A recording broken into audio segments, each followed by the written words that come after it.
జై శ్రీమన్నారాయణ.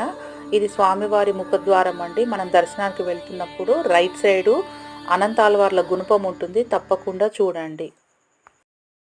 దర్శనం అయ్యాక బయటకు వచ్చాక ఎదురుగా కనిపిస్తున్నది గొల్ల మండపం అండి, స్వామివారి ఎదురుగా ఉండేది పైన. ఇదేంటంటే ఆ రోజుల్లో పెరుగు మజ్జిగ ఒక గొల్లాన్ని తీసుకొచ్చి అందరి భక్తులకి అక్కడ పనిచేసే వాళ్ళకు ఇచ్చేదట. ఆమెకు గుర్తుగా, ఆ భక్తురాలకి గుర్తుగా స్వామివారి ఎదురుగా గొల్ల మండపం నిర్మించారు. ఇదేంటంటే పరకామణి అంటారు. స్వామివారి హుండీలో వేసే పైసలు బంగారము అన్నీ లెక్క పెట్టడానికి దీంట్లో తీసుకెళ్ళి లెక్క పెడతారనమాట. ఇంతకుముందు ఇది మన దర్శనం లోపలనే చూసేది, కానీ ఇప్పుడు ఇది బయట పెట్టారండి. దీంట్లో ఏంటంటే ఓన్లీ గవర్నమెంట్ ఎంప్లాయీస్కి, జెంట్స్కు మాత్రమే ఈ సేవ ఉంటుంది. ఇది ఓన్లీ బనీను పంచ మాత్రమే దీనికి డ్రెస్ కోడ్.